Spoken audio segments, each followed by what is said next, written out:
Hello, folks. This is a Glock in 45 ACP. This is also another Glock in 45 ACP. This is the Glock 45 chambered in 9mm. Contrary to belief, a lot of people think that the Glock 45 is the 45th patent of Gaston Glock, which is not true. It is true, however, that the Glock 17 is the 17th patent of Gaston Glock because he did other things prior to making Glock firearms. So that was his 17th patent. As you know, it went on for a bunch of years and he started making other firearms. And to prove this point, I took the time to count up all the Glocks. Yes, I had a lot of time on my hands, but I did it anyway. I counted up the Glocks, and here is my list. There are several Glocks that are on here from various models. There are some that are discontinued, like, for instance, there's the 18 or the other L frames, the long frames, 17Ls, and also there are also ones that were compensated. So after I tallied it, I did that at least 3 times over, and it came out at exactly 45 models. Also, this fact is verified by Tim from the Military Arms channel, that this was actually the 45th model, which really kind of surprised me because I always thought it was the patent number. You know, every model was the patent number. So let's get on with it. And as you see, this is the Glock 45. In response to law enforcement was really interested in the Glock 19X, which everybody knows was in the military trials, and they happened to like that firearm, but however, they weren't fond of the FDE color, so they wanted something and more of in style with law enforcement as a whole, which would be a darker color, which would be black, which is more to their law enforcement military / needs. I'm not going to go through all the specs. Everybody knows about that, and I know they're pretty much tired of that, hearing all the different the specs because it's just getting redundant. So let's get to a couple facts that I think that are a little interesting. As you see, there's a beveled magazine, and I'm just going to let the magazine out here so I can show clear. And as you see, I have a clear magazine, clear firearm at this time. Okay, first of all, it was the beveled magazine, which Glock enthusiasts really wanted to see on their firearms for better reloading and so forth. One of the big problems in the Gen 5s that people were complaining about was in this front area over here, there was a cutout in the front here. And I don't understand why Glock made that cutout, because I don't know if a lot of you know, but in the Gen 2 models, when I first had my initial Glock training, there was a cutout in the front on my Glock 17, which was a Gen 2 when I did my training. We were basically trained to hit the magazine release and pull from the bottom because most of the magazines at that time used to stick. So that was part of the training thing. Why Glock would put that on their Gen 5s, I don't understand why. But it was corrected and they got rid of that. And I know a lot of people are now happy that on this particular model, the Glock 45 and maybe other models, they will have the beveled area without the cutout at the bottom. Like I said, I don't understand what was Glock's thinking. Another thing that's different is are the finger grooves are missing. I prefer the finger grooves. I'm just one of those odd people that are able to handle the finger grooves or have hands that would be able to grip the finger grooves, but not everybody is like me. So Glock responded by removing the finger groove areas because a lot of people were just dremeling the finger grooves off. And I can understand, that's understandable. Uh, and it was probably a good move on their part to do that because, I mean, it's just very few of us that could deal with that. Another thing that if you notice right away when you look at a Glock 45 is the front serrations for people who like to press check. I'm not a press checker, but most of my firearms do have serrations in the front, and it's it's really good. It works on the aesthetics. I could take it or leave it, but I think it does bring the firearm out, much more appealing. Another complaint was there was the front here. The front, it seemed like where the magazine was, I'm not going to say bevel, but it was slanted. The frame didn't match up with the slide where the line is here, and this enables you to holster these firearms easily. But for some reason, on some other firearms that Glock had, they didn't match. It just looked kind of sloppy. So that was another big demand for them to make this even like it's supposed to be. Ambidextrous slide release. A lot of people like ambidextrous slide release, especially if you're a lefty. This is not totally a left ambidextrous firearm. You would have to, when it comes to the magazine release right here, you could swap it over on the other side here. But as far as the slide release goes, the slide release works perfectly. You can use it on that hand, and if you're left-handed, you could use it on this side. Now, there was another firearm, I'm not going to mention the firearm company's name, that when you use the slide release on that particular side for a left-handed person, you had to like really smash your thumb down just to get the slide release to actuate the slide. And that seemed like that was a half-done thing to do, because if you're going to have it equal work on the left side, it should work equal on the right side. And that's one thing that I like that Glock did. One of the other things I noticed, I'm just going to jump right to it because I was going to mention it later, but the trigger. The trigger is a really good upgrade. And what I like about this upgrade to this, it's a crisper trigger. I mean, right now it's cocked. So I'm going to pull back. There's your wall right there. Pull back and a little, well, that wasn't the wall, but that's where you first feel the first pressure. And then you pull back. That's it right there. And then you release your trigger and you hear that audible click. And that's not a bad short trigger release, but do that one more time. It's not bad. It's on par with some of the other striker fire firearms, but it may not be as good as, let's say, the PPQ or maybe an HK VP9, but it is a huge, huge improvement, because there were a lot of people complained about the triggers, and of course, people who don't like that trigger, they go to secondary people that make triggers, companies like Apex and Travis Haley and so forth. And that's what people do. The first thing they do is, out of the box, I'm going to change the trigger. But another thing about the trigger, if you look over here, it's very smooth. The way the trigger is right here, it is it's really smooth. I'm going to try to get the camera to see. It's very smooth. It feels different from my other Glocks.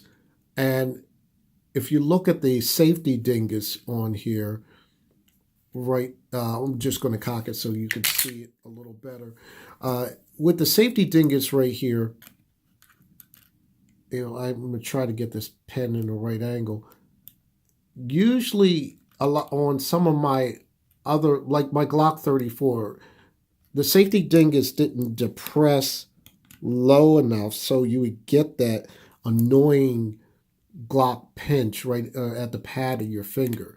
I think they made an improvement where you don't have to worry about that anymore. I mean, it still sticks out a tiny bit. I'm gonna try to do it. It still sticks out a tiny bit, but it's not annoying. You can just pull the trigger like and over. I shot this over a course of 2 days just to break it in and to see where I shot, and it's really an improvement. I didn't even think about whether my finger hurt or not, but it's a really good improvement what Glock did as far as the trigger is concerned, and it's supposed to be an improvement. One of the other features is I'm going to face this to the camera a bit. So sorry if I muzzle you. Is the barrel here is crowned, and I like the way that's done, especially if you drop it. You won't have to worry about uh, fragmented pieces or pieces that are damaged from the barrel obstructing the barrel. So this is a really good. A lot of people like these crown barrels also in relation to accuracy. Uh, Another thing is this is the first Glock that I ever owned out of the box with night sights, and these are the Ameriglows. Uh, I know the other G45s. You can get these with night sights, or you can get these with the plain white outline. But I like the way this red front sight, right? This front sight with the dot there. It's very good for picking up for target acquisition, and it's like I said, this is my first Glock that has night sights. Another thing I like about this is the rear sights, which are Mariglows as well. It's blacked out, and if you look real good, you can see that there are serrations in there in the back here to reduce glare, and that's something that's well needed because you don't want glare. Some shooters don't; it doesn't affect them, but it's still a nice touch. And these are also metal sights, and because usually everybody's complained about the black plastic sights with the white outline. So these are very good sights. What I like about these metal sights is a lot of people like to rack these slides off of their belt or whatnot if they have an injured hand or whatever the case may be. So this was a good addition that Glock has done. Also, Glock has done something with the finish on the slide. Forgive me, I forgot what the process is called, what they did on the slide, but the slide is different from, let's say, the Gen 4s and also the Gen 3s. Now, looking back at, this was my Glock 30.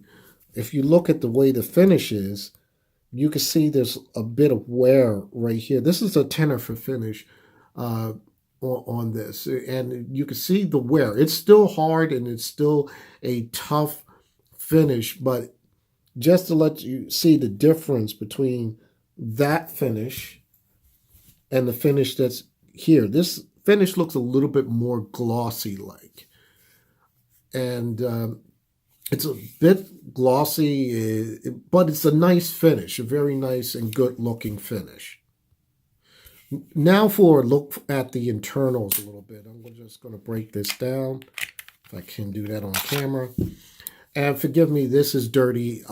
This has roughly about 400 rounds in it, and I just wanted to practice a little more and to get some more shooting time. So if it appears very dirty, that's why I haven't cleaned it. There are, as you see, one of the big differences that I noticed was the safety plunger right here. If I can get it to focus. The safety plunger is different from, let's say, your Gen 4s and your Gen 2s.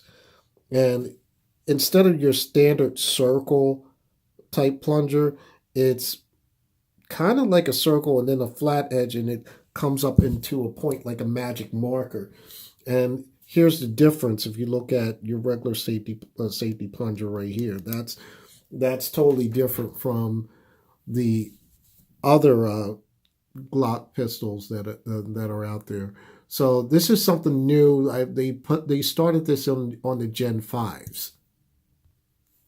This firearm shoots very well. I still need to work on some things when it comes to shooting this firearm. It's uh, just feeling it out, but I really like the firearm and the way it feels in the hand.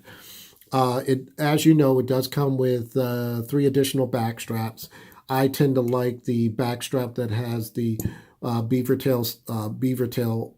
Like it reminds me of the safety on a 1911, and this one is the large. There is the medium with this, and if you do not like the beaver tail uh, portion right here, because for those who carry appendix, this might be a bit of a pain. So it does come with uh, back straps without the beaver tail. So it would be still the same grip, but without the beaver tail. So big question is, how does it shoot? It shoots very, very well. Like I said, I'm still working on some things, and I'm going to put a target up here. One of my targets. This is probably roughly about maybe 10 to 15 yards. And I had a problem shooting low. That's an issue with me. I tend to shoot low with firearms, so I have to uh, learn to adjust myself when it comes to, especially with a new firearm. I got to figure out where I want the sights and relative to my shot placement. And I shot low here, and then I'm just trying to figure out where I'm going to shoot. And this is pretty much a rapid fire, but settling down, I wanted to concentrate on a more target type shooting. And mind you, this is a 3-inch barrel. So I have that tendency. And when I first shot this firearm, I used the medium strap, which wasn't really a good grip for me. Right now, this is the large. So it tends to have the shots over here. Now that's me turning the wrist, but what I'm saying is I did not have a firm enough grip or grip where my shots could be centered. So experimenting around, trying to adjust my grips, and these are the shots that I'm pretty much most proud of. Uh, Again, I'm searching for that spot where to place my sights and relative to my eye to the target, and then I raise the sights a little bit too high, and then this is what you get here, this cluster of 4 here. So it's all a matter of, let's say, trying to get that straight. Uh, when you use the sights, I'm not going to be able to do it, but when you use the sights here, what I find that I have to do is line up all 3 dots. I try to use the front sight only because the front sight I want that to be on the target, but it kind of like I want to level it to where I can level the sight as well as level the gun, because if you are holding it on a cant, it's going to shift up, and that's what happened here. If you level it down, you're going to end up shooting too low like you see here. So I'm just trying to figure out on leveling it. Let me show you a better target. This is on day 2. On day 2, I did a lot better. Other targets are missing. That's full disclosure. But now I'm getting to the point where I want to be. I try to shoot within the 8 ring. Try to get everything center mass within the 8 ring.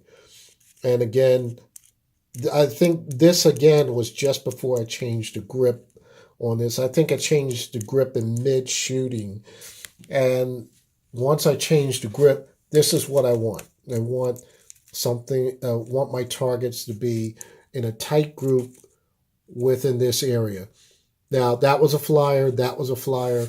That was something stupid I did at the range.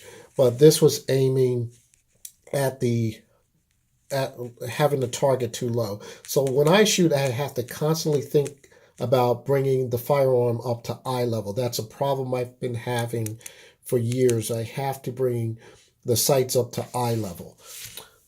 All in all, what I like about this firearm, this is going to be my concealed carry firearm. This is going to be pretty much my everyday carry for the fall months. Right now, it's still it's just trying to turn into winter, but because we have some goofy weather, and I don't mind carrying this appendix style or whatever the case may be. A lot of people would say, "Oh, this is too big," but I'm not. This is not the firearm I'm planning to use in like the spring summer months because it might show up. And this is I'm old school, so I tend to like holsters that are leather. This is a DeSantis holster and fits perfect. I don't have to worry about breaking this leather in. I tried it on, walked around with it to the range and back and so forth. And I was able to pull that out. There was none of that breaking in like other leather holsters that you would have to deal with. Yeah, a lot of leather holsters you have to really break it in, but this pretty much reminds me of like Kydex because, and I only own one Kydex holster, so all it is like that, and there's your clamp, the clamp underneath your belt, and I have a DeSantis belt that I always wear, so it matches up good with that. So it is it is an everyday carry. I have no issues with it. Glock makes a good product. I've been shooting Glocks for over 20 years, and it's just I think this is probably one of their best Glocks that they came out with. In conclusion, I'm just going to say this. I think when people say, "Are you going to buy a Glock 45?" and a lot of people already have Glock 19Xs. And the people that have 19Xs are saying, "Oh, what's the use of buying a Glock 45 when I already have the 19X, which is relatively the same firearm?" And they are absolutely correct. I think Glock's big mistake was that they should, when they brought out the 19X, they should have brought this out maybe 2 months later, because I think what's happening is the Glock 19X kind of like canceled this firearm out. And if they would have marketed kind of close together, like one or within 2 months, they came out with this to help the needs of law enforcement, I think people would have a choice whether to get the 19X or to get the Glock 45. They would have a choice, and we wouldn't cancel each other out. You would have your enthusiasts who were into the the modular handgun system trials. They would have bought those, and especially some people are Glock collectors and they like the FDE color.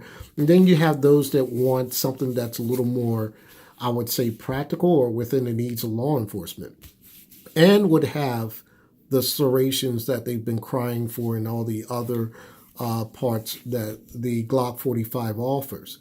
But I don't know. I don't understand what Glock's thinking was, and I probably will get another. I probably will get a Glock 19X down the road because I want to use that as a project firearm. I was going to probably put an Apex in this and whatnot, but I decided against it because I wanted this firearm stock because this is going to be the carry firearm. I don't want the Apex triggers or any other things on this. I just want this to be the firearm that I would take for an everyday carry. And these firearms are very, very good stock right out of the box. Everybody knows that.